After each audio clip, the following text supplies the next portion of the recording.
밥 쇼그린이라고 하는 사람이 2008년에 번역이 2008년에 되어진 책인데요. 강아지 성도 고양이 신자라는 책이 있습니다. 귀엽게 생긴 10년도 더 된 책인데 강아지와 고양이의 다른 성품을 가지고 심리학적으로 접근한 그 이야기가 있습니다. 그것을 신앙적으로 다시 끌어와서 쓴 책 제목이 강아지 성도 고양이 신자인데, 강아지는 주인이 외출하고 돌아오면 쪼르륵 나와서 꼬리를 치고 짖어대면서 반가워합니다. 고양이는 주인이 나갔다 오면 무심한 척 쳐다보고 있다가 방 안에 들어와서 자리에 앉으면 와가지고 비비적 합니다. 다리에다가. 그리고는 다시 자기 자리에 돌아가서 거기다 또 비비적거립니다. 마치 냄새를 옮겨 놓듯이 그런 행동을 취합니다. 이제 그런 모습을 보고 사람들이 하는 얘기입니다. 강아지는 주인이 있지만 고양이에게는 부하 직원이 있다. 주인을 대하는, 사람을 대하는 태도가 다르다라고 하는 것이지요. 그래서 강아지는 어떻게 이야기하느냐, 이제 이 책에서 다시 그 얘기를 한 번 더 끌어온 거예요. 강아지는 이렇게 이야기합니다. 당신이 나를 귀여워해주고 먹여주고 보살펴주고 사랑해주는 것을 보니까 당신은 나의 하나님이십니다. 그렇게 이야기한답니다. 고양이는 뭐라고 이야기하느냐? 당신이 나를 귀여워해주고 먹여주고 보살펴주고 사랑해주는 것을 보니까 내가 당신의 신입니다. 아직 거꾸로지요? 강아지는 하나님입니다 할 때 영어 원문에는 God 대문자 진자를 써놨고요. 고양이는 내가 신입니다라고 할 때 God인데 소문자 지를 써놨습니다. 자기가 신인 줄 알고 살아가는. 자, 강아지는 자기 주인에게 순종하는 법을 배웁니다. 그런데 고양이는 자기 주인이 자기에게 순종하기를 원합니다. 신앙도 똑같습니다. 강아지 성도는 하나님에게 순종하기를 원하지만 고양이 신자는 하나님이 자기를 따라주기를 원한다 라고 하는 겁니다. 자, 이런 모습 속에서 내게 있어서 하나님은, 내게 있어서 교회는, 내게 있어서 신앙은 어떤 의미인가 살펴보기를 원합니다. 하나님 중심의 신앙, 하나님께 영광 돌리는 삶, 하나님만으로 만족한 성도가 있는가 하면 내 중심의 신앙, 내가 영광을 취하는 삶, 내가 만족해야 하는 신앙이 있습니다. 신앙의 시작은 하나님이 어디 계시느냐 묻는 것에서 시작을 합니다. 거기서 더 한 걸음 나가서 두 번째 질문은 거기 계신 하나님, 그 하나님을 어떻게 이해하느냐라는 데서 우리의 신앙이 출발합니다. 오늘은 이 두 가지 질문을 가지고 말씀을 함께 묵상하려고 합니다. 사람이 하나님을 만나면 어떻게 될까요? 예전에 들었던 어떤 목사님의 설교 중에 나왔던 예화인데 머릿속에 아주 강하게 들어와 있어서 남아 있습니다. 어떤 모임에서 꼭 지각하는 게 습관이 되어 있는 사람이 있어요. 그리고 그들에게는 늘 변명이 따라옵니다. 이유가 있어요. 이유 없이 지각하지는 않습니다. 근데 이 사람이 오늘도 늦었습니다. 그래서 앞에 있던 상사가 물어봅니다. 오늘 왜 늦었습니까? 그랬더니 이 지각하신 분이 그래요. 제가 걸어서 이 모임에 빨리 오려고 막 달려고 있다가 트럭하고 부딪혔습니다. 그래서 사고 수습하느라고 좀 늦게 왔습니다 라고 말합니다. 근데 트럭하고 부딪힌 그 사람이 슈퍼맨도 아니고 너무 사지가 멀쩡한 거예요. 똑같은 이치로 사람이 하나님과 부딪힙니다. 그러면 살아남을 사람이 있습니까? 트럭하고만 부딪혀도 벼가 부러지고 살이 찢기고 내장이 파열되고 엉망이 되어지는데, 사람이 하나님과 부딪혔는데 옛 자아가 깨지지 않고 그대로 남아있다. 이 모습이 그대로 있다. 하나님과 부딪혔습니까? 아니지요. 그냥 하나님을 안 것뿐이에요. 부딪힐 뻔한 거지요. 하나님하고 부딪히고 나면 우리의 옛 자아는 남아날 수가 없습니다. 다 부서지고 깨어지고 망가지고 하나님의 새롭게 재창조해 주셔서 태어나게 되어 있습니다. 여러분, 하나님 만나셨습니까? 하나님이 거기 계십니다. 그런데 사람이 그대로다. 하나님 부딪히지 않은 거죠. 만나기는 했나 봅니다. 근데 부딪혀 본 건 아닙니다. 자, 출애굽의 역사를 이끄시는 하나님의 말씀이 출애굽기에 기록되어 있습니다. 근데 출애굽기 9장 12절에 가니까 여호와께서 바로의 마음을 완악하게 하셨으므로 그들의 말을 듣지 아니하였으니 여호와께서 모세에게 말씀하심과 같더라라고 기록되어 있습니다. 이 9장의 본문은 애굽에 내린 10가지 재앙 가운데 6번째 독종 재앙에 주어졌을 때에 나온 바로의 태도입니다. 하나님이 다른 재앙을 내리실 때는 예고편이 있었는데 6번째 여기서부터 예고가 없습니다. 갑자기 모세에게 너 바로 앞에 가서 풀무의 재를 가져다가 공중에 던져버려라. 그래서 모세가 던졌더니 그 재가 날아가서 사람 몸이나 짐승 몸에 붙으면 그것이 독종이 되었더라라고 말합니다. 그리고 그 앞에 재앙에서는 술객들이, 마법사들이 모세가 했던 그 소위 기적을 다 따라합니다. 우리도 할 수 있어 하다가 이 대목에 와서는 자기들 몸에도 독종이 걸리고 나니까 앞에 나설 수가 없어서 다 칩거에 들어가 버립니다. 그래서 11절 말씀은 사람이 더 이상 하나님과 견주어 싸울 수 없다. 이제는 사람의 영역을 넘어서는 하나님의 기적이 나타난다라고 하는 설명이 11절입니다. 그리고 12절에 가니까 여호와께서 바로의 마음을 완악하게 하셨으므로, 개역성경에서는 여호와께서 바로의 마음을 강팍하게 하셨으므로 하고 나옵니다. 혹자는 이 글자를 바라보면서, 굉장히 한글 설명이지요, 이것을 바라보면서 하나님께서 인간의 자유의지를 부정하고 그 심령 속에 들어가서 마음을 악하게 만들어 가지고 꼬아 가지고 하나님과 싸우게 하셨다라고 설명을 합니다. 그래서 하나님 참 괴짜다라고 말하는데, 하나님은 사람의 마음을 강팍하게 하거나 혹은 완악하게 만드시지 않습니다. 하나님이 가지신 마음은 어떤 것이냐? 베드로 사도는 그의 서신서에서 이렇게 적고 있습니다. 주의 약속은 어떤 이들이 더디다고 생각하는 것 같이 더딘 것이 아니라 오직 주께서 너희를 대하여 오래 참으사 아무도 멸망하지 아니하고 다 회개하기에 이르기를 원하시느니라. 아무도 멸망하지 않고 다 회개하고 돌아오기를 원하시는 것이 하늘아버지의 마음입니다. 그러면 바로의 마음을 강팍하게 하셨다라고 하는 이 문장과 베드로서에 나오는 문장이 모순되고 배치되고 부딪히는 겁니까? 아니요, 하나님은 사도 바울을 통해서 우리에게 이렇게 설명해 주십니다. 또한 그들이 마음에 하나님 두기를 싫어하며 하나님께서 그들을 그 상실한 마음대로 내버려 두사 합당하지 못한 일 하게 하셨다. 쉽게 이야기하면 하나님이 바로를 방치하시는 거예요. 하고 싶은 대로 해라. 그 표현을 우리말로 옮겨놓고 나니까 여호와께서 바로의 마음을 완악하게 하셨다, 강팍하게 하셨다라는 겁니다. 히브리적인 그 표현을 그대로 직역한다면 하나님께서 출애굽의 역사를 펼치시면서 바로가 완악하게 행동하고 말하고 생각하는 것을 방치하셨다는 거예요. 하고 싶은 대로. 그로 말미암아서 이스라엘을 구원하시는 이는 바로가 아니라, 바로의 힘이 아니라, 모세가 아니라 하나님이 하셨다라고 하는 것을 드러내기 위해서 하나님이 이렇게 행동하시는 겁니다. 하나님이 그 마음을 내버려 두시면 어떻게 됩니까? 우리 수요일날 묵상하는 본문이 있지요. 에베소서에서 인간의 본질은 진노의 자녀예요. 진노 가운데 머무는 자녀예요. 그대로 내버려 두면 진노를 해서 달려가면서도 그게 진노인지도 모르고 좋다고 뛰어가는 게 죄성을 가진 인간의 모습이라고요. 근데 그것을 하나님이 내버려 두시니까 바로가 이런 행동을 취하더라라고 하는 겁니다.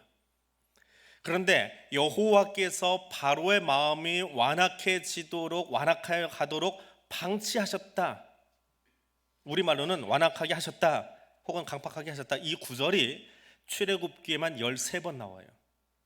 한 번만 나오는 게 아니고 13번의 순간순간마다 하나님이 내버려 주는 거예요. 하고 싶은 대로 해봐라. 근데 이 단어의 의미를 알고 나니까 그 구절을 읽을 때마다 두려움이 있습니다. 두려워요. 하나님께서 바로가 하고 싶은 대로 하도록 방치하실 때 하나님은 거기 계셨습니까? 안 계셨습니까? 거기 안 계셨나요? 계셨어요. 모세와 함께 하셨던 하나님인데 모세를 들어서 바로 앞에 가서 말하라라고 모세 뒤에서 그의 힘이 되었으면서 함께 하셨던 하나님이시라면 그 바로의 궁궐 안에 모세 옆에는 계시는데 난쟁이도 아니고 모세에게만 계시고 바로 옆에는 안 서 계시나요? 그 궁을 압도할 만큼 하나님 거기 계시지요. 모세가 바로를 대면하던 순간 거기 계셨습니다. 근데 문제는 거기 계신 하나님이 바로의 마음을 붙잡아 주지 않으셨다는 겁니다. 하나님이 안 계셔서 바로가 완악해진 것이 아니라 하나님이 거기 계시지만 그분이 자신의 영광을 위해서 바로의 마음만큼은 붙들지 않으셨다는 거예요. 그러니까 바로는 자기 하고 싶은 대로 하고 하나님 방치하시는 바람에 멸망을 해서 달려가고 있는 거예요. 그것이 두려움입니다. 여러분에게 물어봅니다. 하나님 여기 계십니까? 하나님 여기 계세요? 하나님 여기 계시면 분명히 아는데 그럼 그 다음 질문에 대해서 대답하십시오. 하나님께서 당신의 마음을 붙잡고 계십니까? 정말 붙잡고 계십니까? 기도하십시오. 성령 충만을 위해서 기도하십시오. 성령님께서 내 마음 붙잡아 주지 않으면 나 역시 바로같이 될 수 있기 때문입니다. 그것이 말씀을 읽는 나의 두려움입니다. 하나님은 분명 무소부재하신 하나님인데 여기 계시는데 그분이 나를 주장하지 않고 그분이 나를 움직이지 않으시면 나도 바로처럼 완악해질 수 있기 때문에 그렇습니다. 하나님이 여기 계심을 아는 것도 중요하지만 여기 계신 그 하나님이 여기 계신 그 성삼위 하나님이 내 안에서 나를 붙잡아 주시는 것은 더 중요하기 때문에 그렇습니다. 하나님께 붙들려 살아가는 사람 되시기를 바랍니다. 여러분 이 시간 이 자리에 왜 나오셨습니까? 일요일 11시 가운데 뚝 잘라버리는 이 소중한 시간에 여기 왜 나오셨습니까? 말씀 들으러 나오셨지요. 말씀 들어 나온 여러분을 바라보면서 사실은 말씀을 전하는 저도 두렵습니다. 왜냐하면 이 자리가 내 이야기 전하고 내 감정 상태 전하는 자리가 아니기 때문에 그렇습니다. 말씀을 전하다가 불쑥 내 감정이 올라오고 내 하고 싶은 이야기가 튀어나오지 않도록 늘 나를 붙잡으려고 노력합니다. 하나님 말씀이 어떤 것이기에 히브리서 기사가 말하는 것처럼 하나님의 말씀은 살아있고 활력이 있어 저의 날선 어떤 검보다도 예리하며 혼과 영과 및 관절과 골수를 찔러 쪼개기까지 하며 또 마음의 생각과 뜻을 판단한다라고 말합니다. 하나님 말씀은 살아 운동력이 있어서 우리의 마음과 생각을 찌르고 새롭게 하는 말씀인 것을 믿으십니까? 그러하기에 말씀을 전하는 저나 듣는 여러분이나 그 말씀 앞에 우리가 취할 태도가 있습니다. 이 구절을 한번 보십시오. 창세기 19장 14절 본문입니다. 롯이 나가서 그 딸들과 결혼할 사위들에게 말하여 이르기를 여호와께서 이 성을 멸하실 터이니 너희는 이곳에서 떠나자 하되 사위들은 농담으로 여겼더라. 창세기 19장을 시작하면 천사 두 사람이 소돔에 도착하는 것으로 말씀이 시작합니다. 저녁 시간 천사가 온 것을 보고 롯이 알아봅니다. 그리고 나가서 그들을 보고 영접해서 강권해서 내 집에 들어와 밥 먹고 가십시다. 그리고 식사를 대접하고 같이 밥을 먹고 있습니다. 근데 그 시간 소돔 사람들이 그 집 문 앞에 다 와서 북적북적하면서 말을 합니다. 방금 온 손님 좀 내줘라. 우리가 그 손님하고 좀 그렇고 그런 짓거리 좀 해야 되겠다. 대놓고 우리가 좋지 못한 일 하겠다고 동성애하겠다고 바삭바삭 소리 내고 있습니다. 롯이 천사를 통해서 하나님의 계획을 들었지요. 그런데 그 문 밖에서는 소돔 사람들이 하고 있는 그 행태를 듣습니다. 하나님의 말씀대로 이 성에 소망이 없구나. 그러면 어떻게 해야 돼요? 내 딸하고 이제 약혼한 우리 예비 사위들까지라도 다는 못하더라도 이 예비 사위만이라도 데리고 나가서 새 출발시켜야 되겠다. 그 마음이 이 장인에게, 예비 장인에게 들어간 거예요. 그래서 그 사위들에게, 예비 사위들에게 이야기합니다. 하나님이 이 성을 심판하신단다. 그랬더니 14절에 와서 예비 사위들이 반응을 보이는데 뭐라고요? 농담으로 여겼답니다. 노아 때에 홍수 심판이 있었습니다. 하나님이 이 땅을 물로 다 심판하실 겁니다. 여러분, 저 산 위에 있는 방주로 가서 우리 같이 들어가서 구원 받아야 합니다. 살아나야 합니다. 이 말씀이 몇 년 동안 선포됐을까요? 유다서에 보면 에녹이 선지자임을 가르쳐주는 문구가 등장을 합니다. 에녹이 하나님께 지시를 받고 그 땅 사람들에게 자기 아들의 연한 만큼 이 땅에 심판이 올 거야, 심판이 올 거야, 회개해야 돼 라고 이야기합니다. 그 아들의 나이가 몇 살까지 가요? 제일 오래 산 사람이요, 969세요. 그냥 그렇게 살다 간 사람, 특별한 일이 없던 그 무드셀라 나이. 무드셀라가 죽던 해에 노아 홍수가 터지거든요. 이 땅에 하나님의 심판의 메시지가, 하나님의 말씀이 몇 년 동안 선포됐다고요? 1000년 동안 선포됐는데, 대를 이어서 한 세기가 넘도록 선포되었는데 방주에 들어가는 사람은 몇 명입니까? 노아 가족 외에는 없습니다. 죄인들의 모습이 이거예요. 그런데 이 창세기에 나오는 이 14절의 말씀은 그보다 더 패역하기 그지없습니다. 예비 장인이 예비 사위들에게 우리 이 성에서 나가야 한다, 하나님 땅을 심판하신단다 라고 했더니 농담으로 여겼답니다. 영어 성경에는 조크로 여겼대요. 조크하는 줄 알았대요. 딱 한 곳 성경만 히브리어를 직역을 해놨습니다. 근데 그 말을 한글 번역하시는 분들은 차마 입으로 담기가 거북했던 것 같습니다. 아무리 그래도 그렇지. 히브리어로 차하크라는 말인데, 롯이 예비 사위들에게 이 성이 망한다, 그러니까 우리 같이 나가자라고 했더니 예비 사위들이 그 장차 장인 되실 분에게 비웃으면서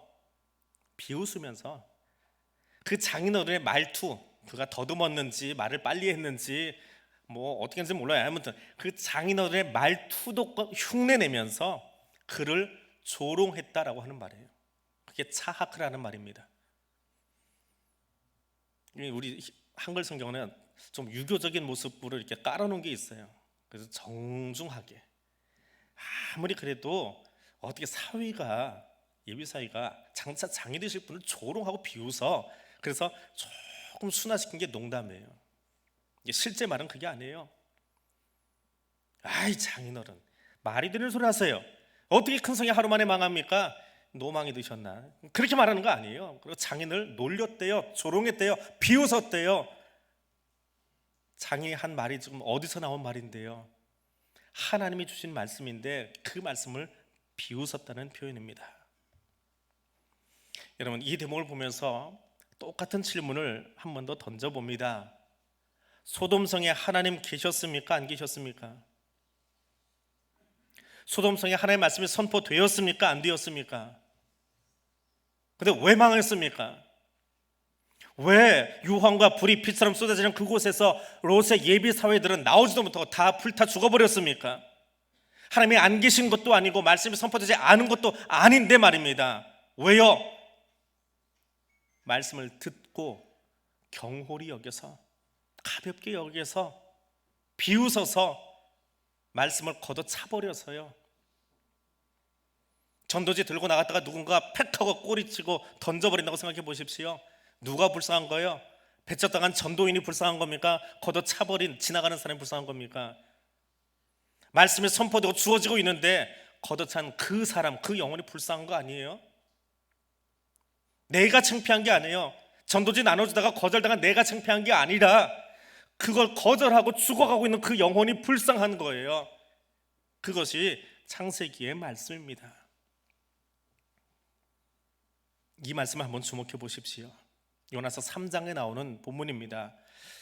요나가 여호와의 말씀대로 일어나서 니느웨로 가니라. 니느웨는 사흘 동안 걸을 만큼 하나님 앞에 큰 성읍이더라. 요나가 그 성읍에 들어가서 하루 동안 다니며 외쳐 이르되 40일 지나면 니느웨가 무너지리라 하였더니 니느웨 사람들이 하나님을 믿고 금식을 선포하고 높고 낮은 자를 막론하고 굵은 베옷을 입은지라. 본문 잘 보세요. 니느웨 성은 3일을 걸어 다녀야 될 만큼 큰 성이에요. 근데 요나가 며칠 동안 뛰어다니다고요?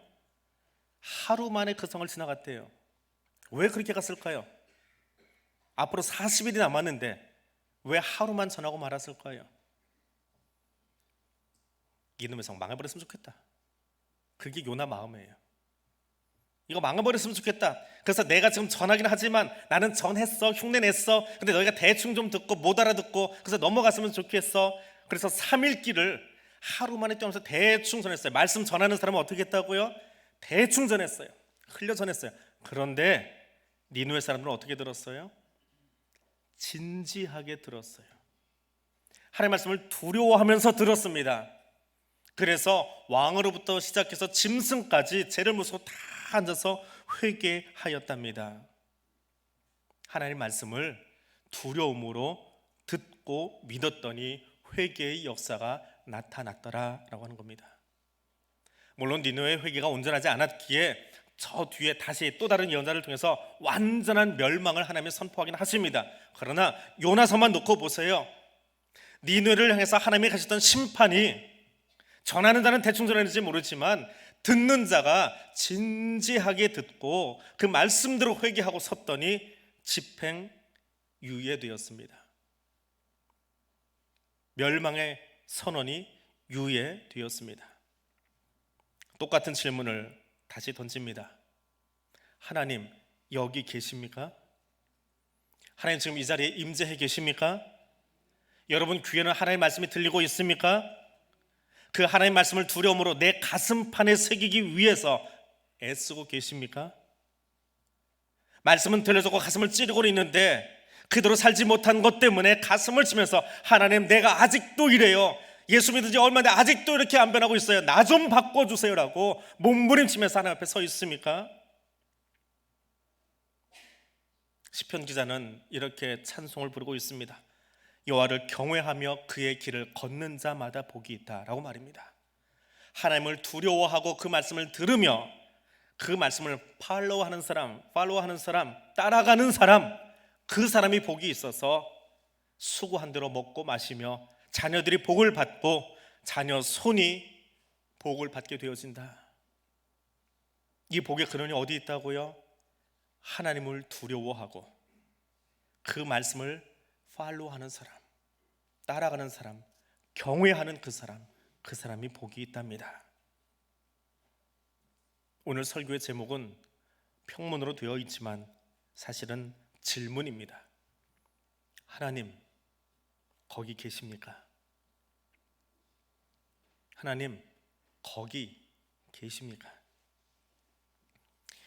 2006년 1월 19일 날 미국 케네디 우주센터에서 뉴 호라이즌이라고 하는 우주 탐사선 하나가 발사되었습니다. 참 과학기술이 좋아요. 9년 반을 날아갔습니다. 9년 반을 이 우주선이 날아가더니 태양계 가장 끝자락에 있는 명왕성 옆을 지나갔습니다. 지금 어딘가 또 날아가고 있을 거예요. 중간에 뭐가 있는지 요즘은 그 뉴 호라이즌 후에 소식이 없는데, 아무튼 이 뉴 호라이즌이 명왕성 옆을 지나갈 때에 이 우주선 옆에, 탐사선 옆에 25센트짜리 미국 동전 2개가 달려 있대요. 하나는 우주선을 제작한 것, 하나는 뭐 조립한 것, 뭐 그런 말이 있어요. 아무튼 미국 동전 2개가 달려 있는데 이 작은 동전 2개, 25센트짜리 이 동전의 역할이 있습니다. 하나는 그 우주선 중심을 잡아준대요. 그 2개 가지고.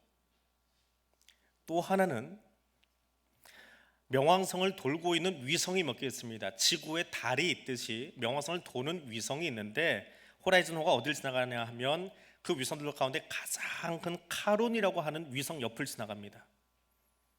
카론이 뭔지 아세요? 그리스 신화에 보면 명계를 가는데 우리 요즘에 염라대왕 앞에 간다라고 하는 이야기 같아요. 거기를 갈 때에 배를 타고 그 지옥을 들어가게 되어 있습니다. 그때 그 배는 그냥 타는 게 아니고 공짜가 아니고 돈을 내야 돼요. 그래서 안 믿는 사람들 죽을 때 보면 그 관수에다 돈 집어넣어 주잖아요. 돈 내고 염라대왕 앞에 가라고. 전 세계 어디나 있는 이 미신이에요, 이거는. 근데 그 돈을 받는 벤지 사람 이름이 카론이에요. 그 이름이 명왕성의 위성 이름입니다. 그러니까 호라이즌호가 태양계를 벗어나서 이제 더 넓은 성단으로 나가야 되는데 거기를 지나가야 되니까 뭐예요? 배삭스로 들고 간 게 20온스에서 동전 2개랍니다. 어떻게 계산했길래 9년 뒤에 거기를 지나갈 수 있는지 그거 계산해낸 과학도 놀랍지만 우스꽝스러운 건 그 과학 옆에는 말도 안 되는 우상이, 미신이 같이 있다는 거예요. 자, 거기 하나님 계십니까? 안 계십니까? 온 우주를 창조하신 하나님은 거기 계세요? 안 계세요? 태양계만이 아니라 태양계 끝에도 저 너머에도 하나님 분명 계십니다. 그 우주뿐만이 아니라 하나님을 경외하는 내 마음속에도 계세요. 그리고 그 하나님 다른 어떤 것보다 사실은 이곳에 계셨으면 좋겠습니다. 그래서 오늘 본문을 읽습니다. 내가 주의 영을 떠나 어디로 가며 주의 앞에서 어디로 피하리이까? 내가 하늘에 올라갈지라도 거기 계시며 스올에 내 자리를 펼지라도 거기 계십니다. 우리 질고의 자리, 우리 아픔의 자리, 우리 눈물 나는 자리, 서운한 자리, 우울한 자리, 낙심한 자리, 거기서 울려 퍼지는 소리에도 하나님 계셔서 우리 기도를 들어주셨으면 좋겠습니다. 그런데 그곳만 계시는 게 아니고 6월달을 마무리합니다. 하루가 더 다 남긴 했지만 이번 주간에 6.25가 있어요. 6.25 생각할 때마다 저 공산당 때려부수자 하는 그 소리가 아니고요, 6.25를 앞에 놓고 설교 준비를 하다 보니까 하나님 저곳에 좀 계셨으면 좋겠어요. 저기 가셔서 저 기도 소리도 좀 들어주셨으면 좋겠어요. 안 계신 건 아니지만 더 간절하게 그 마음이 들더라고요. 하나님 저분의 기도 소리 좀 들어주세요. 그 기도 하나 올려드리겠습니다. 화면 보시겠습니다.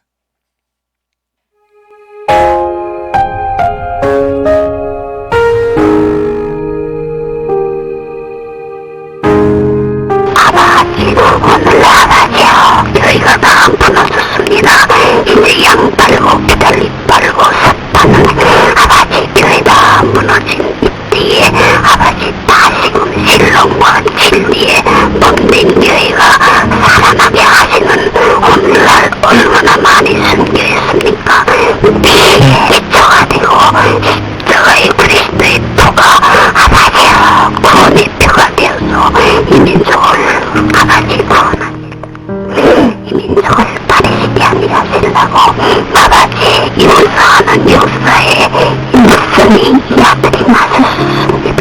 아버지 하루는 땅입니다.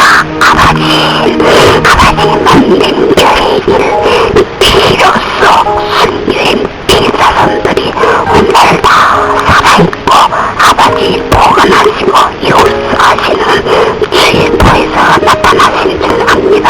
이제 불이 들기 전에 송진의 지혜와 청명을 주시고 무거운 짐진 사람들아 다 내게로 오라. 북한 선교를 하고 있는 한 분이 지하교회 성도를 만났습니다. 이불을 뒤집어 쓰고 기도하는 그 할머니 기도 소리를 mp3를 가지고 녹음을 해서 가져와서 CBS로 방송했던 대목입니다. 목소리를 크게 낼 수 없어서 또 할머니 음성인지라 버스럭거리며 소리가 나지만 잘 안 들려서 자막까지 깔아놓고 기도를 풀어냈는데, 기근을 지나면서 힘겨운 시간들을 보내면서 공산주의 치하에 있으면서 하나님께서 김정은이 좀 어떻게 해주세요. 우리 먹고 살게 힘이 듭니다. 장마다 나와서 먹을 것 좀 얻어올 수 있게 해주세요. 많이 아파요. 약도 없고 그래서 우리 좀 고쳐주세요. 그 기도는 나오지 않습니다. 이 민족을 긍휼히 여겨달라고. 순교자의 피가 뿌려졌던 바로 그 북한 땅에 우리 신앙의 선대가 예수 믿었기에 그 신앙의 전통이 가정에서, 가정교회처럼 계속 연결되어 지금까지 내려오고 있습니다. 추산으로 북한의 지하교회 성도 한 14만 정도 된다고 합니다. 그들이 저렇게 기도하고 있습니다.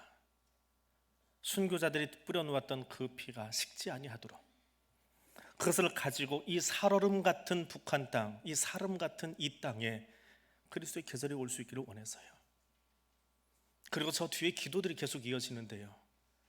하나님, 저 나만의 교회들을 붙잡아 주세요.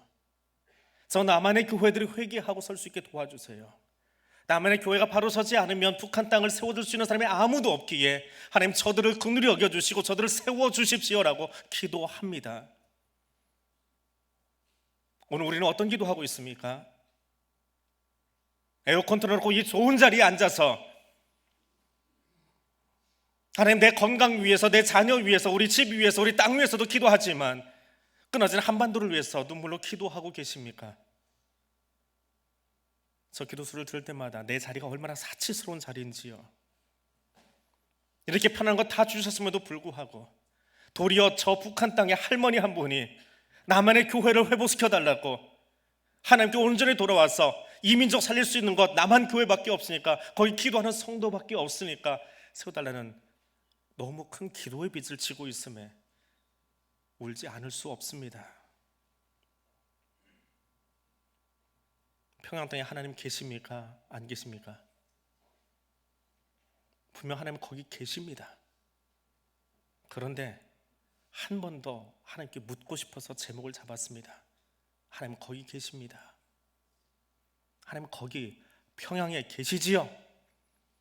시진핑이 가서 온다고 온 백성들 다 끌어내서 환호성 치르는 그 연도가 아니라 하나님 거기 계시기에 저들의 기도를 들어주시고 제2의 예루살렘을 불렸던 그 평양 땅에, 백만 구령에도 일어났던 그 땅에 다시금 찬송소리 가득한 그날을 우리에게 다시 허락해 달라고 기도할 수 있기를 원합니다.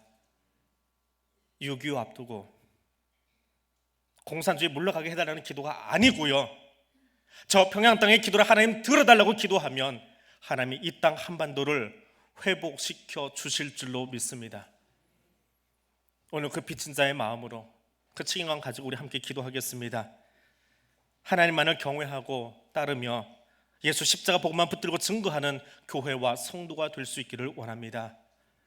제2의 예루살렘을 불렸던 그곳 평양 땅에 북한의 지하교회 성도들 하나님 붙잡아 주시고 세워주시고 그리스도의 계절이 이 땅 한반도에 가득히 찾아올 수 있도록, 복음으로 인한 통일이 속히 이루어질 수 있도록 이 한반도를 위해서 우리 함께 통성으로 기도할 수 있기를 원합니다. 기도하겠습니다.